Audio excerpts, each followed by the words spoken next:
नमस्ते, कैसे हैं आप सब लोग? तो आज है ना मैं अपनी हनुमान चालीसा की स्टोरी आप लोगों के साथ में शेयर करना चाहती हूँ।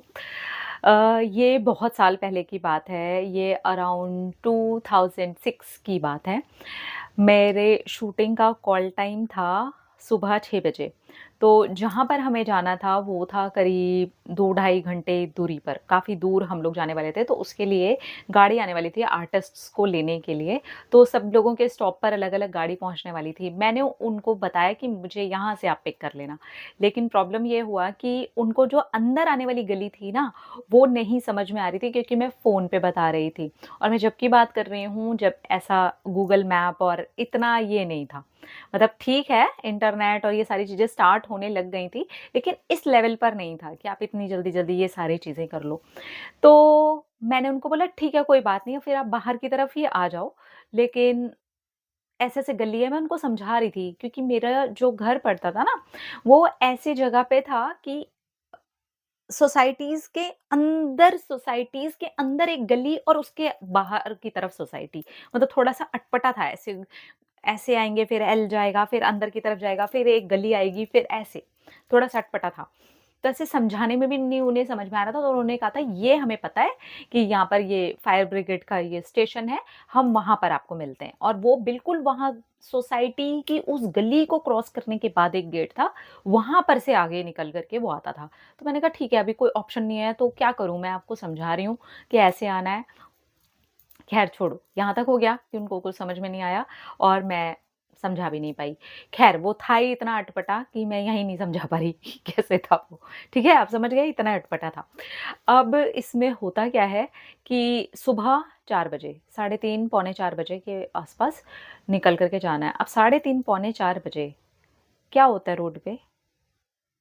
कुछ भी नहीं होता और जहाँ से मुझे निकल कर के जाना है ना, उसमें से जो बाहर की तरफ एक गली आती है ना, उसमें इस तरफ भी झाड़ी और इस तरफ भी झाड़ी। पीछे की तरफ सोसाइटी बनी हुई थी और उसके आगे एक गली और उसके उधर सोसाइटी बनी हुई थी। अब आप समझ जाओ। उसके बाद बाहर निकलना है तो वो जो झाड़ियों वाला रास्ता है, वहाँ पर अभी अब तो ख़ैर बिल्डिंग्स वग़ैरह बन गई हैं, पर तब जब मैं वहाँ रहती थी तो वहाँ पर बिल्डिंग्स वग़ैरह कुछ भी नहीं थी। सिर्फ़ एक गवर्नमेंट का कुछ ऐसा था जहाँ पर वो बाहर की तरफ कुछ बनाते हैं ना सीमेंट का कुछ बाहर जैसे जिसमें टंकी-वंकी होती है बड़ी वाली पानी की, ऐसा कुछ था और वो काफ़ी ज़्यादा लंबा था और एक तरफ झाड़ी-झाड़ी और वो टंकी के भी आस-पास में बहुत सारी झाड़ी बड़ी हो गई थी। ऐसा जगह थी जो कि करीब अगर पैदल चल कर के जाएँगे तो 3 से 4 मिनट का रास्ता होगा। भई ये 3 से 4 मिनट का रास्ता दिन में नहीं समझ में आता। लगता है अरे! कहाँ से आया, कहाँ निकल गया पता नहीं चलता। पर जब आपको साढ़े 3-4 बजे के आस-पास वहाँ से निकलना पड़े, तो भई मुझे पता है मेरे साथ क्या हो रहा था। मेरा दिल ऐसे धड़क रहा था ना जैसे यहाँ से यहाँ बाहर आ गया है और मुझे समझ में नहीं आ रहा क्योंकि मैं उनको एड्रेस समझा नहीं पा रही। मुझे यहाँ से वहाँ तक चल के जाना ही पड़ेगा, मेरी हालत ख़राब थी।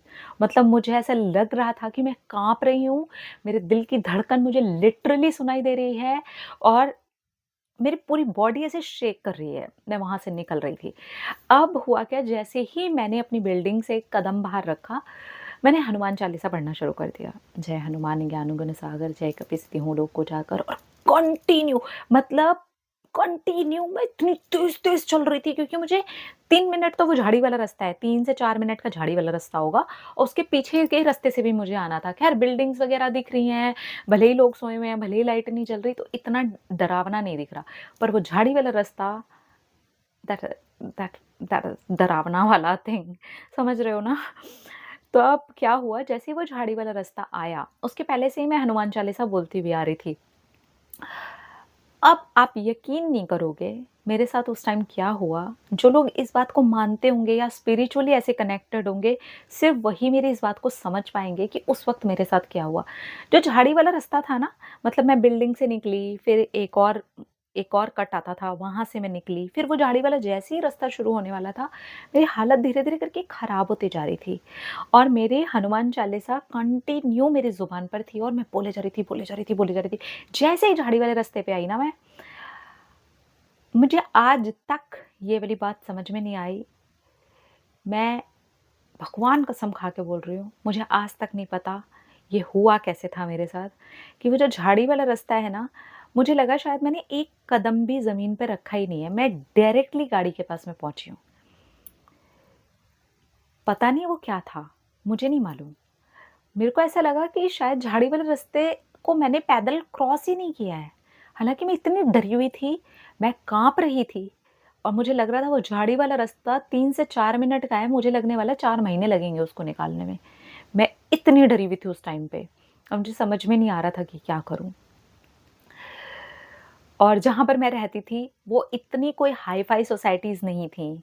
वो बीएसटी कॉलोनीज़ होती हैं, जो कि गवर्नमेंट के क्वार्टर्स होते हैं और वो ऐसे सस्ते में रेंट पर दे देते हैं, तो जहाँ पर ना कि कोई वॉचमैन मिलता है आपको और मतलब आप समझ रहे होंगे, नहीं तो किसी की हेल्प ले लो, कोई आ जाए आपकी हेल्प करने, लेकिन ऐसे टाइम पर आप किसको जगाओगे? मैं तो अकेली रहती थी।